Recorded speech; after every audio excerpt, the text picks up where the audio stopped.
Hello friends, welcome to my channel. இன்றைக்கி ஆசிரியர் தேர்வு வாரியம் ஒரு நியூஸ் ரிலீஸ் பண்ணியிருக்காங்க. அதாவது ஆசிரியர் தேர்வு வாரியம் மூலயமா அரசு கலை மற்றும் அறிவியல் கல்லூரிகளுக்கு அரசு கல்வியியல் கல்லூரிகளுக்கு உதவி பேராசிரியர் பணியிடங்களுக்கான போட்டித் தேர்வு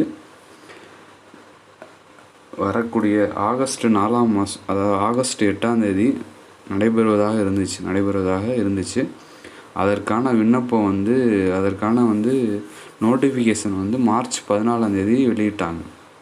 இப்போ அதுக்காண்டி விண்ணப்பங்கள் மே 15 வரைக்கும், அதாவது ஏப்ரல் 31 வரைக்கும் டேட் கொடுத்து, அதுக்கப்புறம் அதிகமான பேர் அப்ளை பண்ணணும்னு சொல்கிறதுனால மே 15 வரைக்கும் எக்ஸ்டெண்ட் பண்ணாங்க. இப்போ அதுக்கப்புறம் வரக்கூடிய ஆகஸ்ட் 4ஆம் தேதி எக்ஸாம் வைக்கிறதா சொல்லி ஷெடியூல் விட்டுருந்தாங்க. இப்போ என்ன ஆயிடுச்சுன்னு சொன்னால், நிர்வாக காரணங்களால் என்ன பண்ணுறாங்க, அந்த தேர்வை இப்போ ஒத்தி வச்சுருக்காங்க. வச்சுட்டாங்க. தேர்வு தேதி பின்னர் அறிவிப்பாங்க. இது நம்மளுக்கு ஒரு வாய்ப்பு. இந்த வாய்ப்பை பயன்படுத்தி என்ன பண்ணணும், நம்ம ஆசிரியர் தேர்வுக்கு நல்லா நம்மளை தயார்படுத்திக்கணும். இதே போல் செட்டு தேர்வுடைய தேதியும் போன மாதம் நடைபெறுவதாக இருந்துச்சு. ஜூனில் நடைபெறுவதாக இருந்துச்சு. அதையும் என்ன பண்ணியிருக்காங்க, தள்ளி வச்சுருக்காங்க. எந்த அளவுக்கு நம்மளுக்கு தள்ளி போகுதோ அந்தளவுக்கு என்ன பண்ணிக்கலாம், அந்தளவுக்கு நம்ம ப்ரிப்பேர் ஆகிக்கலாம்.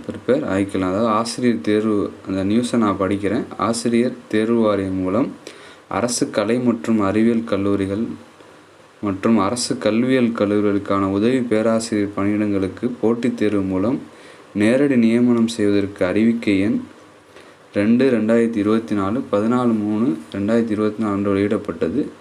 நேரடி நியமனத்திற்கான போட்டித் தேர்வு 4/8/2024 அன்று நடைபெறுவந்த நிலையில் நிர்வாக காரணங்கள் ஒத்தி வைக்கப்பட்டுள்ளது. தேர்வு நடைபெறும் நாள் பின்னர் அறிவிக்கப்படும். நம்ம எந்த அளவுக்கு எக்ஸாம் தள்ளி போதோ அந்த அளவுக்கு ஒரு 4000 ஆசிரியர் பணிகளுக்கான தேர்வு தள்ளி போயிருக்கு. நம்ம இது ஒரு வாய்ப்பு, நம்மளை என்ன பண்ணிக்கலாம், இதை வச்சு நம்ம தேர்வுக்கு நல்லா தயாராகிக்கலாம்.